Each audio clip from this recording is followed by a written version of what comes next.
No-show si Coach Tab Baldwin at tatlong iba pa sa sabina naman na inilabas ng PNP-CIDG para sa pagkalunod ng Ateneo student athletes na sina Rene Paterbonia at Divine Adili. Kaya ang pangalawang sabina inihahanda na raw. At live mula sa Camp Crame, nasa frontline ng balitang yan si Mobile Journal Jazz Paredes. Jazz, may sinabi ba kung bakit hindi nakarating dyan si Coach Baldwin at yung iba pa?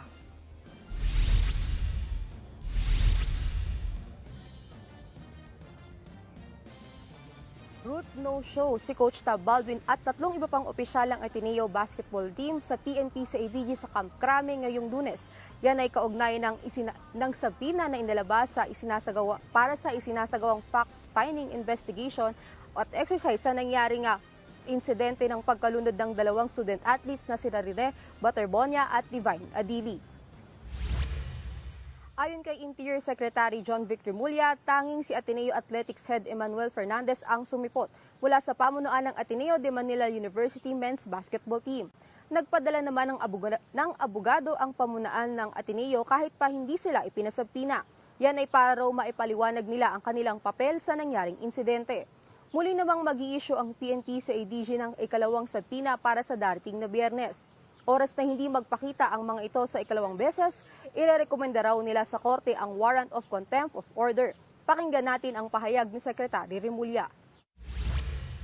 We are not here to arrest, we are not here to charge, but merely to gather the facts. Kukunin lang namin talaga kung anong nangyari, kung sinong nag-authorize, kung paano sila pumunta, kung sinong nag-order. Lahat yun kukunin namin yan. I repeat, it is a fact-finding mission, hindi siya fault-finding. So we will give the results later in due time once we investigate everyone. Mag-i-issue ko rin ang parawang rally ng Cortina on Friday para na-clarify talaga. So now again, it is a fact-finding.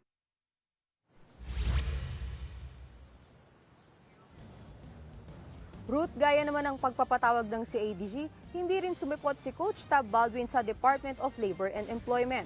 Ipinatawag si Baldwin para sana maipakita nito ang kanyang Alien Employment Certificate o AEP o yung patunay mula sa DOLE na pinapayagan ng isang foreign national na magtrabaho sa bansa. Tanging abogado ni Baldwin ang humarap, subalit hindi rin nagsalita. Paliwanag daw ng abogado kay Labor Secretary Francis Tolentino, hindi nakadalo ang coach dahil masama umano ang pakiramdam. Tanging na ipakita ng kampo ni Baldwin ay Alien Certificate of Registration mula sa Bureau of Immigration at wala umanong iniharap na EEP kanina.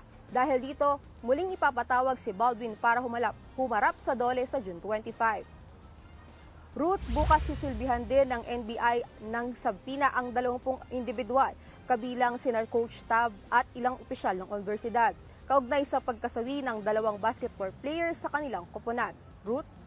Yan pong ulat ni Mobile Journal Jazz Paredes. Mga kapatid, Ruth Cabalpo, para sa mabilis na pasada ng mga balitang dapat niyong malaman, mag-follow at mag-subscribe sa social media pages ng News 5.